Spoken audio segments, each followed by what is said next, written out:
ဥဒကရမဗုဒ္ဓဆရာကြီးမင်းညကကွယ်လွန်သွားပြီတဲ့ဆိုတဲ့အတန်ကြားလာတော့ကိုယ်တိုင်လည်းကြည့်လိုက်တဲ့အခါဟုတ်တယ်ဥဒကမရှိတော့ဘူးဆိုတော့မြတ်စွာဘုရားအတော်ကိုဆုံးရှုံးနစ်နာသွားကြပြီစိတ်ထဲမှာဒီလိုဖြစ်ပြီဘယ်သူ့ကိုအရင်တရားဟောရမလဲလို့ဆိုတော့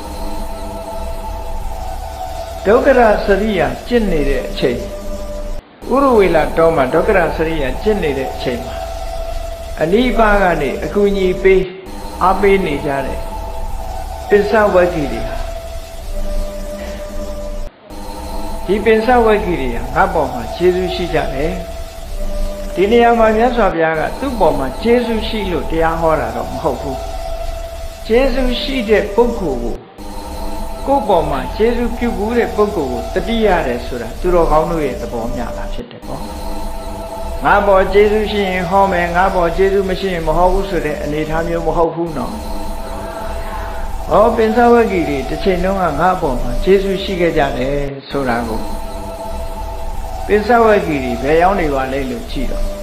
ပင်စဝဂ္ဂိတွေဟာဣတိပတနာပဲထွက်သွားကြပြီပါရဏတိဘက်ကဣတိပတနာ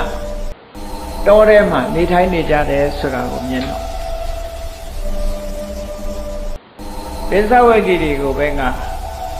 တရားဥဟောမယ်လို့ဥရဝေလာတောမှာ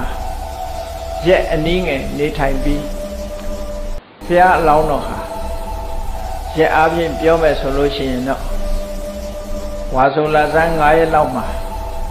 စတင်ပြီးတော့ပါရဏသီပြည်ဘက်ကိုခရီးထွက်တယ်။ကုန်းကြောင်းလျှောက်ပြီးတော့သွားတာ18ယူဇနာဝေးกว่าတဲ့ပါရဏသီဘက်ကိုကုန်းကြောင်းခရီးနဲ့ကြွသွား။လမ်းမှာဘယ်သူနဲ့တွေ့တော့ဆိုရင်ဥပကဆိုတဲ့အာဇီဝကကြီးတဦးနဲ့တွေ့တယ်။ဥပကဆိုတဲ့အာဇီဝကဆိုတာအဝတ်မိုးကြဘူးမုတ်စိတ်မွေးထူလပြစ်နဲ့နော်ညစ်ညစ်ပတ်ပတ်နေတဲ့ခန္ဓာကိုယ်ကိုသုတ်တင်ခြင်းမရှိတဲ့ဖြစ်သလိုနေပြီးတော့နေကြတဲ့တက္ကရောအကျင့်ကိုကျင့်တဲ့ဥပကနဲ့တွေ့ရင်ဆိုင်တွေ့တဲ့အခါဥပကကကြည့်ပြီးတော့မြတ်စွာဘုရားကိုမြင်တဲ့အခါအဲ့ဒီအချိန်မှာသက်တော်က35နှစ်ဆိုတော့အမှန်တမ်းငယ်သေးတာဟုတ်ငယ်သေးတော့ရုပ်ရည်ကလည်းမတမချောအသက်အရွယ်ကလည်းနုနေငယ်ရွယ်အဲ့ဒါကိုမြင်ရတဲ့အခါကျတော့သူ့စိတ်ထဲမှာထူးဆန်းတယ်ဘယ်သူကိုဆရာတင်ပြီးတော့ရဟန်းဘဝရောက်လာတာလဲသင်ဆရာဘယ်သူလဲစတဲ့မိဂုံးတွေကိုမေးတဲ့အခါကျတော့မြတ်စွာဘုရားကပြောတော့ဆိုနမေအာစရိယောအတ္တိငါမှဆရာမရှိဘူးဆရာမရှိဘူးဆိုတာဘာကိုပြောတာတော့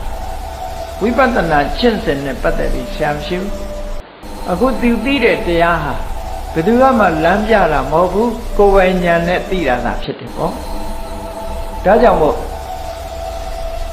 လောကုတ္တရာတရားနဲ့ပတ်သက်လာတဲ့အခါဘုရားကငါမှဆရာမရှိဘူးဆိုပြီးတော့ပြောလိုက်တဲ့အခါဥပကကြီးကအံ့ဩပြီးတော့ဒီလိုဆိုလို့ရှိရင်ဇိနလို့ခေါ်ထိုက်သလားသူတို့ကအရာခသိန်းကိုအောင်မြင်တဲ့ပုဂ္ဂိုလ်ကိုဇိနသူတို့အတန်နဲ့ကြတော့ဂျိနလို့ခေါ်တယ်အခုဂျိန်းဆိုတာအဲ့ဒီအလာတဲ့စကားပေါ့နော်ဂျိနအောင်မြင်သူလို့ဆိုတော့မြတ်စွာဘုရားကတုံ့ပြန်ပြီးတော့ပြောကြတယ်ဟုတ်တယ်မကောင်းမှုအကုသိုလ်မှန်သမျှငါအောင်မြင်ပြီးသားဖြစ်တယ်ဒါကြောင့်မို့ငါဟာဇိနအစစ်ပဲလို့တုံ့ပြန်ပြောဆိုလိုက်တဲ့အခါဥပကကြီးကသဘောကျသွားတယ်ငယ်လဲငယ်တယ်စကားပြောတာလဲရင်ကျေးတယ်ပြတ်သားတယ်မျက်နှာအဆင်းကလည်းရွှင်လန်းတယ်ချီလင်းတယ်ဒီပုဂ္ဂိုလ်ဟာပုဂ္ဂိုလ်လူပုဂ္ဂိုလ်မြတ်ဖယ်လို့ဆိုပြီးတော့လမ်းဖယ်ပေးသွားတယ်သူကအသက်ကြီးပေမဲ့လို့လမ်းဖယ်ပေးပြီးတော့သွား အဲ့တော့ရသော်ဘုရားကလည်းရှေ့ဆက်ပြီးတော့ကုန်းကြောင်ခရီးလျှောက်လန်းပြီးတော့သွားတာဒါပထမဆုံးတရားဓမ္မကိုဖြန့်ဖြူးဖို့ကိုယ်တိုင်ခဲခဲရင်းနဲ့ရှားပွေလို့သိလာတဲ့တရားဓမ္မကိုရှေးဥစွာဖြန့်ဖြူးဖို့ပထမဆုံးခရီးထွက်လာခြင်းပဲဖြစ်တယ်ပေါ့အဲ့ဒါလို့ခရီးထွက်တဲ့အခါကျတော့ဗာရဏသီပြည်ဣတိပတနတောဝါဆိုလပြည့်နေ့အချိန်မှာဝါဆိုလပြည့်နေ့အချိန်မှာညနေဆောင်ရောက်သွားတယ်ပေါ့နေမဝင်ခင်ရောက်သွားတယ်ရောက်သွားတော့သစ္စာဝဂီတွေကခလန်းလန်းကလေးကမြတ်စွာဘုရားကြွလာတာကိုမြင်ရတယ်မြင်ရတော့ဟိုမှာရဟန်းဂေါရမတော့လာနေပြီအကျင့်ကနေထွက်ပြီးတော့နော်ပေါ်ပေါ်ရောရောနဲ့ဟိုသွားဒီသွားနေတယ်အဲ့တော့အခုတို့စီရောက်လာပြီလာတဲ့အခါကျတော့ဘယ်သူမှခရီးဥကျုံမဆိုနဲ့သူ့ထဲမှာပါတဲ့တပိတ်သင်္ကန်းကိုဘယ်သူမှမယူကြနဲ့သို့တော့နေရာထိုင်ခင်းလေးတော့ပေးထားထိုင်ရင်ထိုင်လိုက်ပဲဘယ်သူမှခရီးဥကျုံမဆိုနဲ့လို့ဆိုပြီးတော့တိုင်ပင်ကြတာ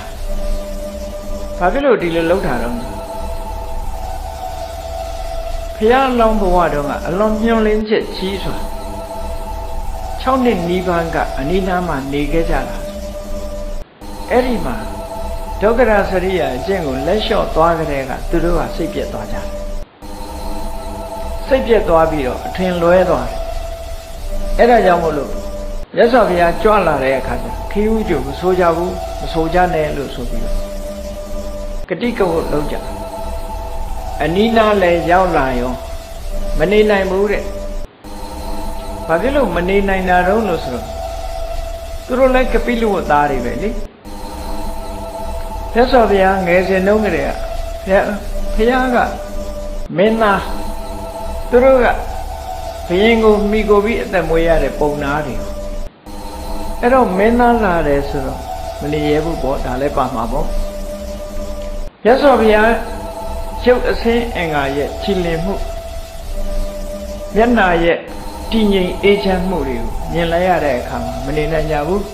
ခီးဥကျိုဆိုတဲ့ကိုရောဆိုပါလာတဲ့တပိတ်ကိုလှမ်းယူတဲ့ပုဂ္ဂိုလ်ကယူအဲ့ဒါလို့နေရာထိုင်ခင်းပြီးမြတ်စွာဘုရားထိုင်ပြီးတဲ့အခါကျမြတ်စွာဘုရားကပိဿဝဂီတွေကိုစပြောတယ်ငါထူးခြားတဲ့တရားဓမ္မကိုရလာပြီငါပြောတာနားထောင်냐ငါပြောတဲ့အတိုင်းလိုက်နာကျင့်သုံးမယ်ဆိုရင်မင်းတို့မကြခင်ပဲဗြဟ္မစရိယကျင့်စဉ်တစ်ခုရဲ့အဆုံးသတ်ရတ္တမေရတ္တဖို့ဆိုတာကိုယ်တိုင်သိရှိလက်တွေ့ရရှိကြမှာဖြစ်တယ်လို့ဆိုလက်မခံဘူးမြတ်စွာဘုရားကိုဓာန်တူဆက်ဆံပြီးတော့စကားပြောကြတယ်အာဟုသောဂေါရမငါရှင်ဂေါရမမိတ်ဆွေဂေါရမဒီလိုစကားလုံးနဲ့သုံးတယ်ဆရာအနေနဲ့ဆက်ဆံပြောဆိုခြင်းမရှိဘူးဓာန်တူအနေနဲ့ဆက်ဆံပြီးတော့ပြောကြတယ်ဘယ်လိုပြောတော့ဆိုဒါငါရှင်ဂေါရမမဖြစ်နိုင်ပါဘူးတဲ့ဟိုတုန်းကအကြီးအကျယ်ပြင်းပြင်းထန်ထန်အကျင့်နေဒုက္ခရစရိယအကျင့်နေကျင့်တုန်းကမှထူးခြားတဲ့အသိဉာဏ်မရတာအခုလိုလျှောက်သွားနေတာတရားမလုပ်ဘဲနဲ့လျှောက်သွားနေတာဘယ်လိုလုပ်ရမှာတော့မယုံအဲ့ဒီမယုံတဲ့ပုဂ္ဂိုလ်တွေကိုစီယုံရတယ်ဆိုတာလွယ်တာမှမဟုတ်တာတရားဆိုတဲ့ယုံကြည်မှုကအမှန်တမ်းအရေးကြီးတယ်မယုံဘူးလက်မခံဘူးအသိဉာဏ်ရလာတယ်ဆိုတာလက်မခံသေးသမျှကာလပတ်လုံးနားထောင်မှာမဟုတ်ဘူးအဲ့တော့မြတ်စွာဘုရားကတစ်ချိန်မဟုတ်ဘူးနှစ်ချိန်သုံးချိန်ထိအောင်ပြောတာကိုပဲသူတို့လက်မခံကြဘူးနောက်ဆုံးကြတော့မြတ်စွာဘုရားကသူတို့ကိုမေးခွန်းထုတ်လိုက်တယ်နေပါအောင်တဲ့6နှစ်ဒုက္ခရစရိယာကျင့်နေတော့ငါတရားဓုရပြီလို့ဘယ်နှခါများပြောဘူးလေလို့ဆိုအဲ့ဒီကြတော့မှသူတို့စဉ်းစားမိတယ်ဟ ဟုတ်သားပဲ